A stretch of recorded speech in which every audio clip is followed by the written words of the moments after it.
all these courses, and I love being able to pay this forward and coming back and doing some training myself. So a little bit about myself. My name is Shannon Archer, and I'm a speech language pathologist, and I have been supporting and implementing AAC for over 15 years. I have helped families privately in the school system. And just a little bit more about kind of me. I know we have to kind of let you know relevant financial information. I am the owner of A Gift of Speech and the founder of the Talkback team for AAC. I am a creator for Teachers Pay Teachers and also have an Etsy shop, the Talkback shop. Now, just to let you guys know, no Mr. Potato Heads were damaged, nor was Play-Doh mixed during therapy sessions. And those of you know, you know. Some of you, it's okay to mix all those colors. Okay, so let's get started. So why the Talkback team and why is the team so important? So what I'm going to talk to y'all is some strategies for getting the team on board. And this team includes the schools, could include private clinics, and it includes home. And all of these are really critical in having successful AAC implementation. So as a speech therapist, I have shown up to work with a student or client only discover that their AAC device wasn't charged, it was still in their backpack, or it wasn't even with them currently. Well, I am sure that the rest of the people that I'm talking to here have experienced this themselves. It was frustrating, and honestly, I didn't know how to change this. So for the last 7.5 years, I was the AAC specialist for a school district. And what I found was that the team kind of thought it was Shannon. Shannon did the AAC evaluation. Shannon brought the device. Shannon did the training. Shannon worked with the kids. Shannon made the miracle happen of language with AAC. Well, guess what? Shannon's like magic wand got broke in school or when my own children stepped on it. There's no one person that can make AAC happen. But what it is it's a team of one, a team of those individuals that can make that happen, that I have used that I started using with my teams. And some of this is structured for this first part I'm going to show you is structured more for school and clinic based, but then I'm going to also show you how to implement this at home as well. So we're going to talk about the AAC roles chart. Now, this essentially came out of me showing up and finding devices not charged, not in backpacks, and honestly not where they're supposed to be. So I thought, okay, so how can I help fix this? Because talking to people about the importance of it didn't seem to get it. And then you'd have a new person come in and, they're not sure what this device is. They may not understand how it's being used. They may see a kiddo just playing with it, thinking that that's not learning when we know that it is. And so I started with this roles chart or AAC team roles, however you want to call it, because I wanted to make sure that the team understood that it was a team effort, that it wasn't just Shannon coming in and doing this, or whoever is that one person that kind of gets tasked to be the AAC person. So the AAC roles chart is something that it can be as simple, or it can be, you can take this and I'm actually going to have samples of this for you guys, and I'll show you how to get those at the end. You can use this or use this as a guide for what works with your team. So let's talk about the kind of 3 different components of this. So the first is the school day. Now, as you see here, I have it just split into 3 sections: morning, kind of across the day, afternoon, and the end of day. Now, like I said, this is something that I use with my team, but this is something that you can incorporate in different ways. So you want to kind of work with the team and see, okay, who is the person that is best to make sure that the device gets out of the backpack in the morning? That may seem silly, but how many times have we gone in and seen that a AAC device is still in a backpack? So we want to have a person who that's their job. Now, it could be that there's one person that does a lot of this, or it could be that there's a mix. It really depends on who is part of your team. So the other thing is that if we give team members a role or a job in part of this, then we're making them more accountable, but we're also really showing how important they are in their team role as well. So it's not just about, I gotta make sure it gets out of the backpack. It's, hey, you're an important part of this team, and this kid's success with their AAC device is really that you're a part of that success. So we're going to have the school day. We're going to have someone who takes care of in the morning, someone who's going to make sure that the device travels with the individual across the day. And then you're going to have someone who is at the end of day, because I don't know how many of you who have where your child might show up at home and their device isn't with them, or as a therapist, and I had a fellow teacher, and we did a couple drives home because the device didn't get into the backpack. Now, if the device stays at school, we want to make sure that it gets placed on the charger, because if it's not charged, it can't be used. The other thing is device maintenance, is having some people being in charge of that, making sure it's being charged. Who's going to contact the AAC support person when there are issues? Who backs up the vocabulary? Who updates the AAC system? So we want to give people some roles with that, because those things that end up important in, hey, we've had a update on the program, and maybe that app that you're using isn't working, and it's because it needs to be updated. Or, hey, maybe there's some cool new components of that app that we could be using, but it hasn't been updated. But we want to make sure that someone's in charge of this. The other thing, and I'm going to talk about why that's important after I talk about a little bit down here, programming and modifications. Who is the person that programs the device? Who updates vocabulary? And someone who identifies and tracks and change vocabulary. Now, are you going to use every single component of this? No, you might not. Now, when we come down here to device maintenance and programming and modifications, you're going to I would at times have device changes that warranted. So what I want to do is I want to make sure on the team that there are people who know, hey, it's cool for you to update and maybe add some vocabulary, but not everybody necessarily is going to be charged of doing that. We know that things can get changed, and sometimes that's not in the best interest of the AAC user and the structure of the program. So we want to make sure we have people that are in charge of that. And it could be multiple people in charge of that. That way we know that changes are happening when they should, but not when they shouldn't. We also want to make sure, something that I had one of my team members, and this is where I leave some space in here, is I had a team member who kind of made sure that the edit mode was not left on at any time, because I came in one day and the device, the colors had been completely changed.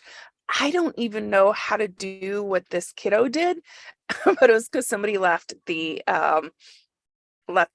edit function on, and I always make sure that it's turned off. So at the end, I'm going to give you a bit.ly link where if you send me your email, I'm going to actually send you some copies of the AAC team roles chart, as well as an AAC implementation plan. So at the end, gonna have a little bit.ly link, and I'll be able to send you copies of this. Okay, so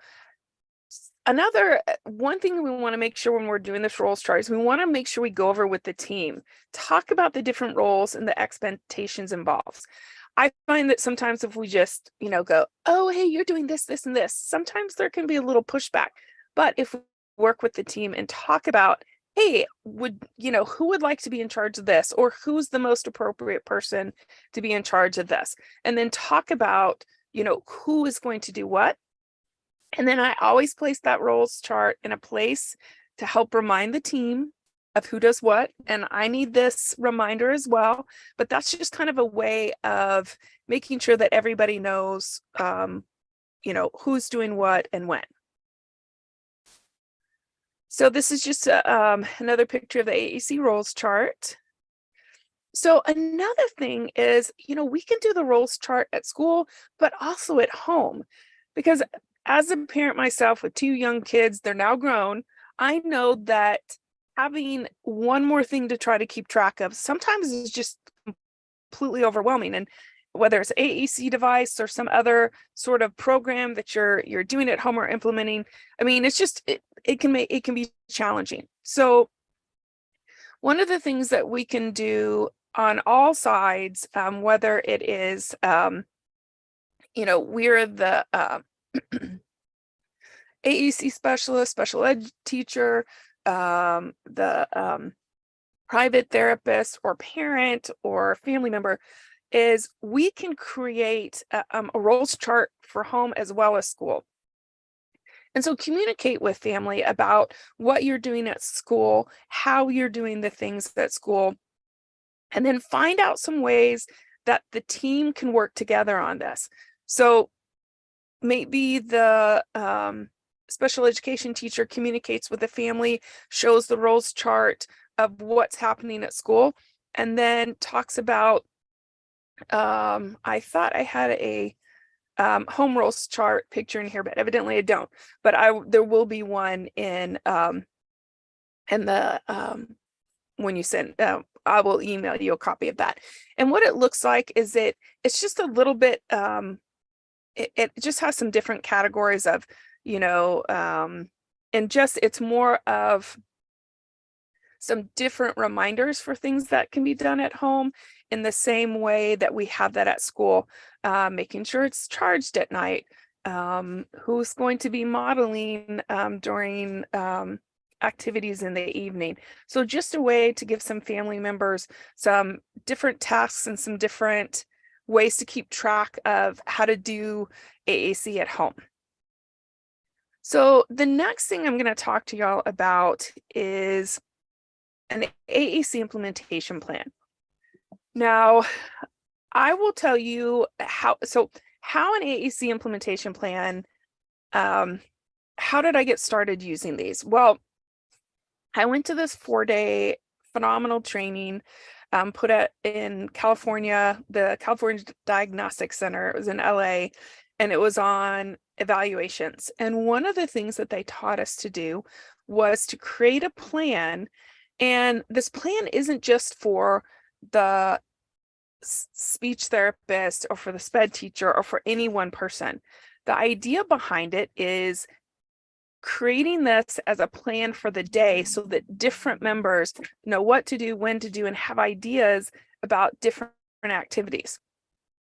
One of the reasons why I kind of took what I learned there and modified it and created a couple different options was because I had this kiddo it was kind of new to our school, had an eye gaze device. And I think people on the team were so nervous about the eye gaze component that they forgot that what they're really doing is teaching language.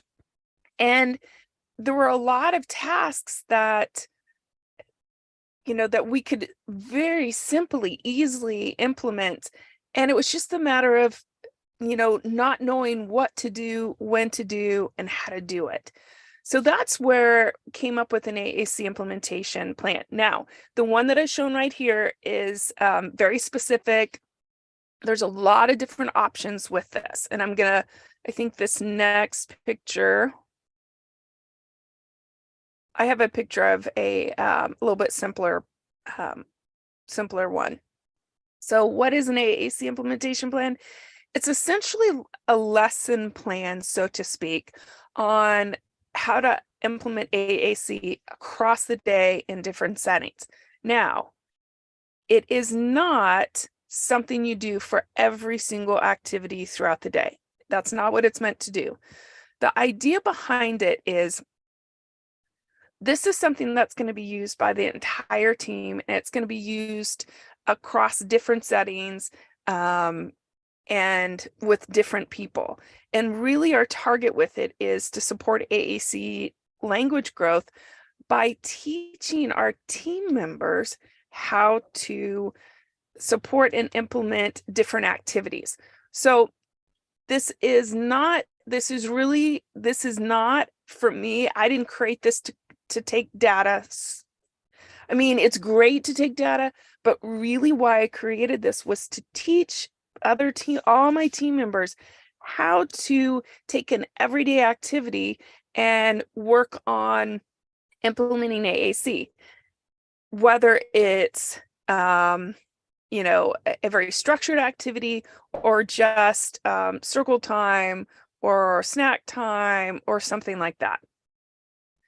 So when I started, it was really because the team members didn't know what to do, when to do, how often to do it, and why. So the structure of an AAC implementation plan is really to give team members kind of how to do, what to do, and feel more confident.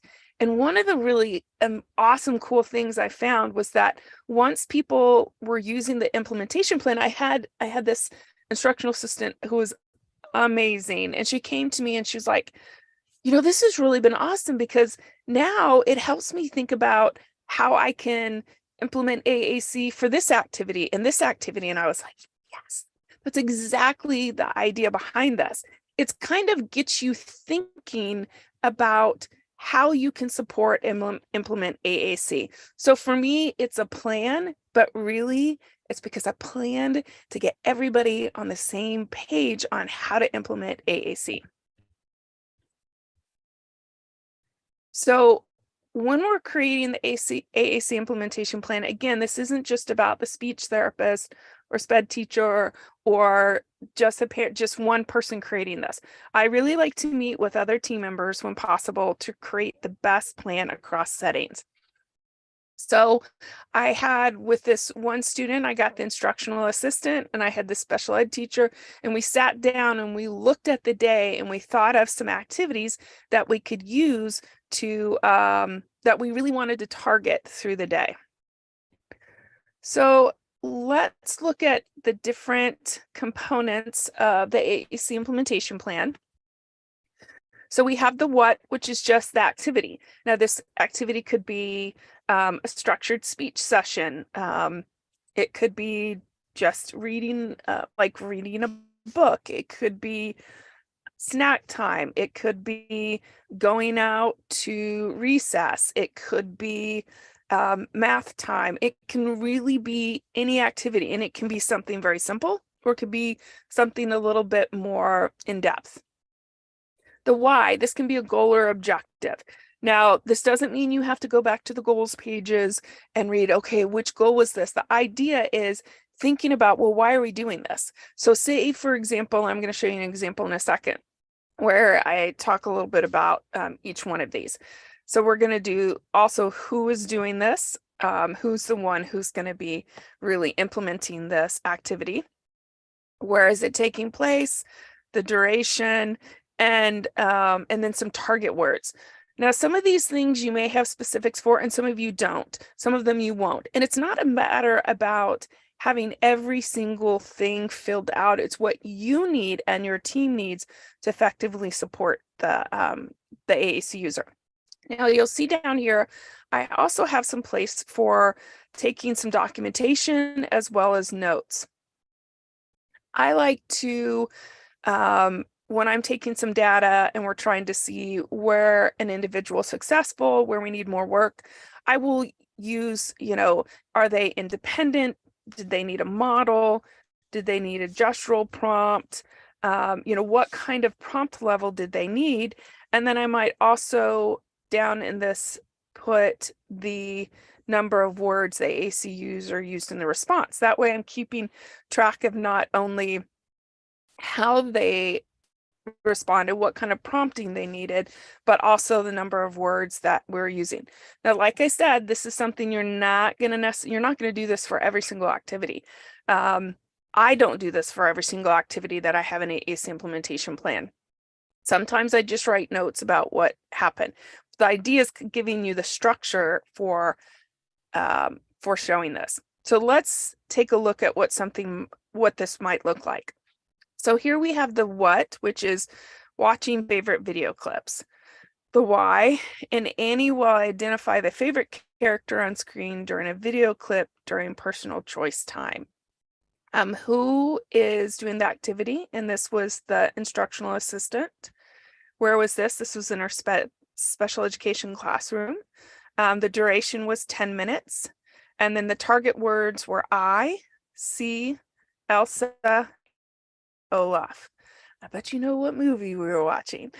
And as you can see here, I didn't necessarily have data, but what I took some notes during video choice time. Annie, while watching short video clips, the communication partner will model and ask questions on the AAC device. Questions to ask might be, who is the character? I can't remember her name. The communication partner will model commenting during the video clip, possible comments. Oh, I see Elsa. Oh, Elsa can dance. Olaf is silly. So in this notes section, I included some information about some possible prompts that can be used, as well as some comments. And then I might go back and then take some data. So this is, you can see there's a lot of information in here, but like I said, you're not going to be doing this for every single activity. And the idea is, to get the information, get people thinking about how they're going to implement AAC. And this down here is just another, just some other words other targets that we were using. So with an AAC implementation plan, and I'm going to show you, I do have a home AAC implementation plan as well, and you're going to do a lot of the same things. You're going to think about activities during the day, and you're going to fill in, the information of what is the activity, why are you doing this, who's responsible, where, and the targets. You're going to meet with staff, go over the plan. If you're doing it at this home, who else is at home that's going to be working on this? Who else? And maybe it's just you as the parent, but you're going to think about and kind of talk about if there's other people you're working on this with. And then the other thing is you want to plan to check in with team members. So if you're doing an AAC implementation at home, this is an AAC implementation plan at home. This is a good thing to communicate with the staff at school and say, hey, we were doing this worked and this didn't work. And the same thing with staff at school, you can communicate with parents about, hey, these are some of the things that we were working on at school. This is what worked. This didn't work. So, and I'll reiterate this again, because I think this is really important. I do not do this with every activity. Absolutely not. That would be impossible, and it would make this stressful. The idea with this is to decrease the stress and to give all team members some actionable things that they can do. So you're going to start with a few activities per day or block of time. And another important thing is you're going to model and teach the team members how to use the plan. And remember, you're going to create the plan, and then you're going to give this to whoever's going to work with the AAC user throughout their day. So say you have someone that's going with them to their math class. You're going to have maybe one or two activities that AAC support person, communication partner can do during that activity, whether it's just modeling or whether it's doing some commenting and questions or whatever. So you're going to give that person a couple activities during that specific time frame. The other thing is talk to your team members, get some feedback. What worked, what didn't work, so that you can go back and make changes as needed. And like I said earlier, meet with the family, share the school AAC implementation plan, share the home AAC implementation with school. Talk about ideas and offer support to get family using a plan at home, and to make sure that we're communicating from home and school. So this is what a home AAC plan looks like. It's, what are we targeting? What words are we targeting is kind of the first thing. So what type of activity? So say it is you're watching a video clip, or say you're looking at a book, favorite book. You're going to write down some target words. And what I always recommend is writing down some subjects, some people, some verbs, and then some objects or locations. So say you're doing a book, let's say one of the Eric Carle books, and you're going to write down the activity, and then you're going to write down some words. So maybe I see, maybe some of the different animals. So like say it's brown bear, what do you see? You could write down color words. Where are you going to do this? Are you going to do it just sitting in the living room or at the kitchen table, the bedroom? And then who's going to be doing this? And then just somehow are you going to be modeling, asking some questions, that type of thing. And then taking some notes. What worked, what didn't work, what things was the AAC user successful with. So really, when we are supporting the AAC user, the individual, it's really about supporting the team, because AAC intervention needs the team, and AAC success really depends on the team. And that AAT team includes the AAC user, teachers, instructional assistants, specials teachers, parents, siblings, and more. So the more people we can get involved with this team and using the team approach, the better we're going to be. Now, with a lot of the students I worked with, what I would do to make sure the AAC user was part of the team is that I would look for activities that I knew the AAC user liked, or maybe we were going to do a book and I said, hey, which book would you want to read, or what video, or having the AAC user be part of that as well, by maybe choosing some of the activities that we're going to do. So communication takes a team, and it takes us working with that team. So since we have a little bit more time, I also want to talk about modeling. So we are going to model to our staff how to use the AAC implementation plan. We're going to take activities. We're going to show how we can use this plan to help us do the activities. And we're going to model that. So let me see if okay. So let's talk about modeling.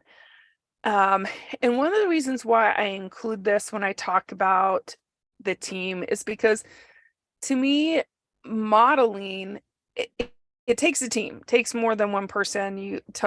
It takes a person to model along with the AAC user. So my teammates, I can have a great AAC implementation plan. I can have a roles chart, but if my team members don't know how to implement that plan, don't know how to do the activities, then there's going to be some frustration, and maybe things aren't going to progress. So one of the things that I do is I also take some time to teach the team how to model. Now, I was in my school district, I had multiple sites, and it was just me, and that wasn't my full-time position. I was a full-time speech therapist, and my AAC role is actually in addition to.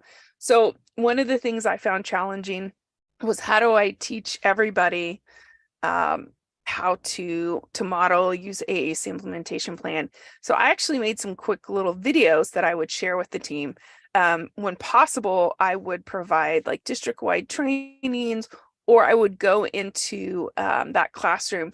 In my high school setting, I would actually do trainings for when they would have their staff development. Even if it was 15 minutes, I would take those 15 minutes and I would do some training to the entire team, because we had a teacher and we had 5 instructional assistants, and all of the team needed to know how to do that, as well as we had PT coming in, OT coming in, the SLP.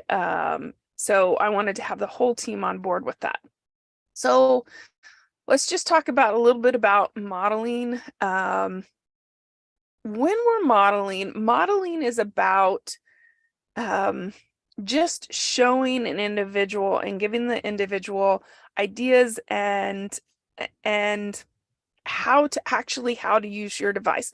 When we think about how we learn how to communicate, it's through observation, watching, and being a part of that. Well, AAC, it's going to take the same thing.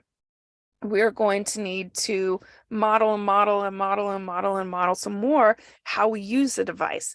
So I have a whole, I could probably speak for a couple hours on modeling and using different prompting and kind of a hierarchy, because modeling is part of a part of the hierarchy, or a step that we can take for AAC implementation. But there's also some other things that we can use with different prompts to support expanding utterances. And I'll be talking tomorrow a little bit about that, just putting a little plug for that. So when we're modeling, we want to make sure that we have the attention of the AAC user. Now, does that mean, hey, John, look at me, look at me? No. That just means if our individual is watching, is walking out the door to look at something else, trying to get them to look at a book at that time is not going to work. But what we can do is go, okay, he's walking out the door. I'm going to model, go, we're going. I go, you go. And getting their attention in that sense. So just to kind of add that comment that getting the AAC user's attention does not necessarily mean there has to be full, vision, everything checking on that. That's not what it's about. It's just being kind of where that individual user is at the time. As a communication partner, we're going to touch the icons while verbalizing and naming the words to create the word, phrase, or sentence that we're showing. With a high-tech device, we're going to push the message button to say the word, phrase, or sentences when appropriate. And the idea is we're not necessarily expecting any sort of response. We are simply showing, we're essentially using language with the AAC device. We're showing how we're using that language. So when we're modeling and knowing, sorry, losing my train of thought for a minute. So modeling on a device takes practice. This is for not even for the AAC user, but for the communication partner. Modeling, knowing where stuff is, like I can't find every single word on a device. And I've spent a lot of time. Sometimes I get a new program. So getting familiar with the device and the vocabulary. Sometimes what I've done with some of my teams is I've actually created screenshots of, say, the 10 most important screens or 10 most used folders, and put it into a 3-ring binder so they can actually practice finding the vocabulary words. This is also great to make copies to give to other team members, as well as maybe in different classrooms, so that people can model on that as well as advice. And kind of an important thing with this is it's okay to pause and search for a symbol. You can use that opportunity to show how to find a symbol. I use this all the time. It is a great way to model like how to find, and that I don't necessarily know where all the words are. And for the AAC user, that it's okay. Like they're not going to necessarily know where all the words are. And that's okay because we don't as well, but we can use that opportunity to model how to find the symbol. By modeling what we do. Every program's a little different, but showing them how we can find a word when we can't find the word that we want to use. So I'm just going to show you a couple quick videos of just what some really pure, just simple modeling looks like. So he is playing on the swing. Woo! Woo! And I think the girl wants to jump. Let's see. She jumped off, you know. She wants to jump. Jump on the trampoline. As you can see, I can't remember where this is. Jump on the doll. Jump on the trampoline. Oh, let's make her jump. So in this, I'm modeling, hey, I made a mistake. I didn't find the word that I wanted, but that's okay. I mean, modeling communication, it is not using the perfect word sequence all the time. How many ums have I used in this presentation? How many times have I kind of lost my train of thought and had to go back? How often do you? We all do that. So part of using modeling is doing that. Now, if you'll notice, there was another adult sitting beside me. What I was doing was twofold. I was modeling, I was actually, we were doing this during speech time. This is a friend of mine that I worked with for many years and did not like speech much. So I really had to pull out, I really found the things that she loved. And the interesting thing is that she loved this app, and then she also liked videos of my dog. So I took videos of my dog playing Candyland, doing the dish. I mean, it's kind of crazy the stuff I did, but I did that to find something that she really enjoyed, and so that we could do some modeling with. So I was modeling and working with the AAC user, but in the background, you'll notice there was another adult. So I would go in when I would work with kids, I would try to go into their classrooms. And if there was an instructional assistant that worked with them, I'd always try to coordinate so that I could model to them. And what I was showing her at that time was that, you know, this was, you know, an activity that the individual had used. It wasn't fancy. I didn't even have an AAC implementation plan stuff for this because she chose this. But because I've done this enough, I had the kind of already that process in my brain of like, okay, let's work on some verbs, let's work on some nouns, and let's work on some objects. And really, it was also about showing her how to find the words. Because what we found out is that she was a rock star and could find just about anything.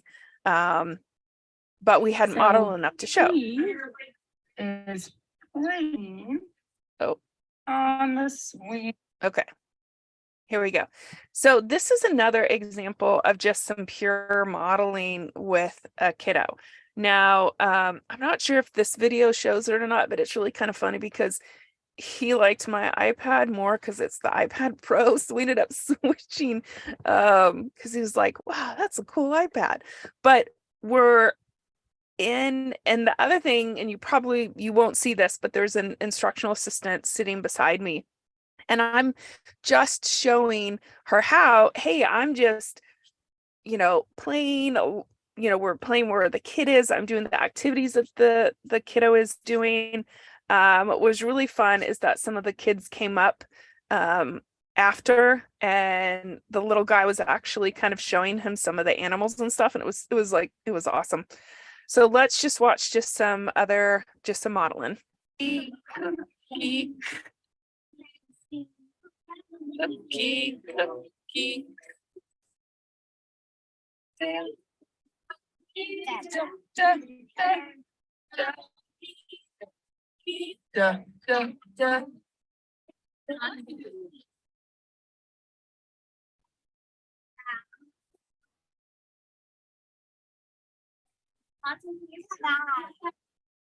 So you can kind of get the idea with this is where a perfect scenario where each person, where the AAC user has their own device and the communication partner has a device. Now, we know that this doesn't happen a lot. It just happens that because I was an AAC specialist, I had my own device with the program on there. So when possible, I would do this as a way of modeling. But like I said, I also made some copies for team members to model, or depending on the individual, we would model on their device.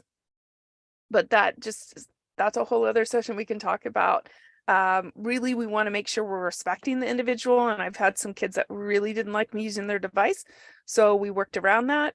It really just depended on the AAC user. We have a horse that is going to gallop.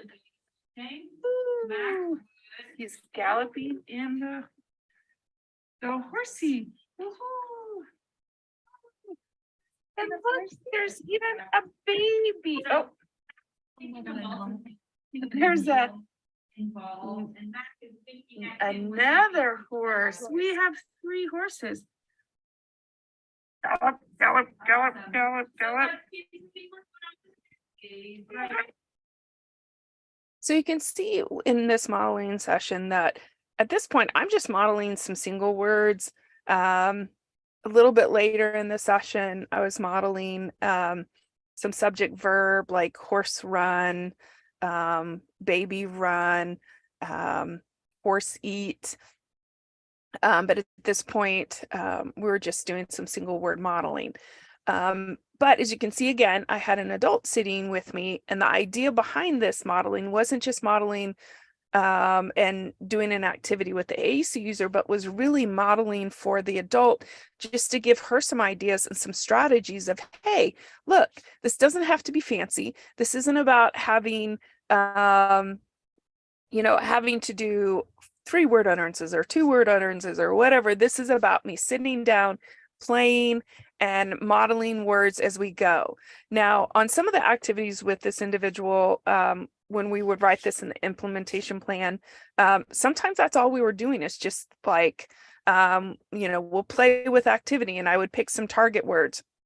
And that's the great thing about incorporating an AAC implementation plan, is it doesn't have to be about, it's not about creating this very structured and clearly defined A, do B, D, C. It's about giving you ideas and thinking about some things that I can do with that activity, so that when you're doing that activity, you have some ideas and some words that you can model. Now, because I've done this enough, I've gotten to the point that AAC implementation plan is kind of here. And so I'm like, okay, I need this, this, this, and this. But showing my team members how you can use an AAC implementation plan, or how you can just go and model, has really, really been effective. Now, I know if your lives, parents, teachers are like mine, there's not a lot of time in the day. So this isn't a matter of, wow, we're going to be doing this 8 hours a day straight. This is about taking those moments that you can, and using an AAC implementation plan, getting your ideas of what are some activities that we can target. And then the more and more you do that, the more you're going to see different activities and how you can model and how you can support the AAC user with more effectively and easier, because you're going to start thinking in kind of that pattern of, okay, I want to model some different phrases. I want to model some different words.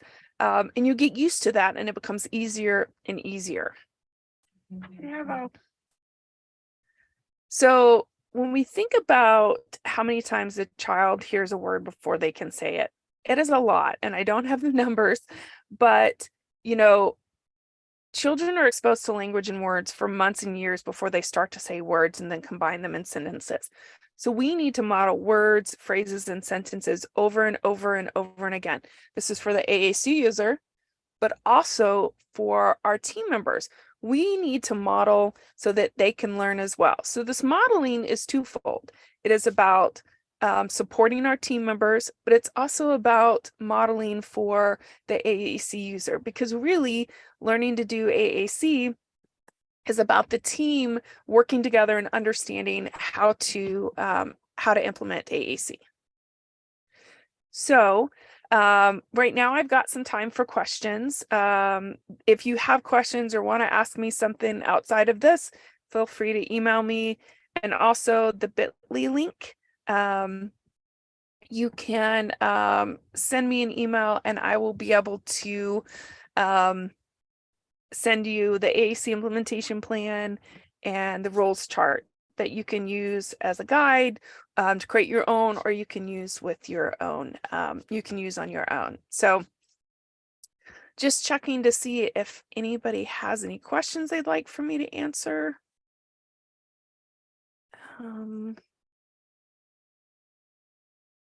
Not in the Slack, so just checking. Got a few more minutes.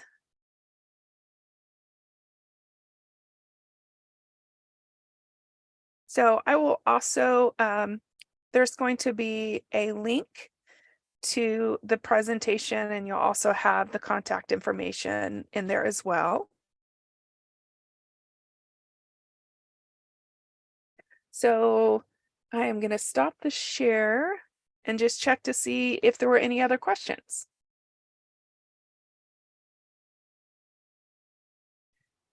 Doesn't look like there are, but do feel free to reach out at any time to let me know if you think of anything. And then when you do receive the AAC implementation plan and roles chart, you can always email me if you have questions about that.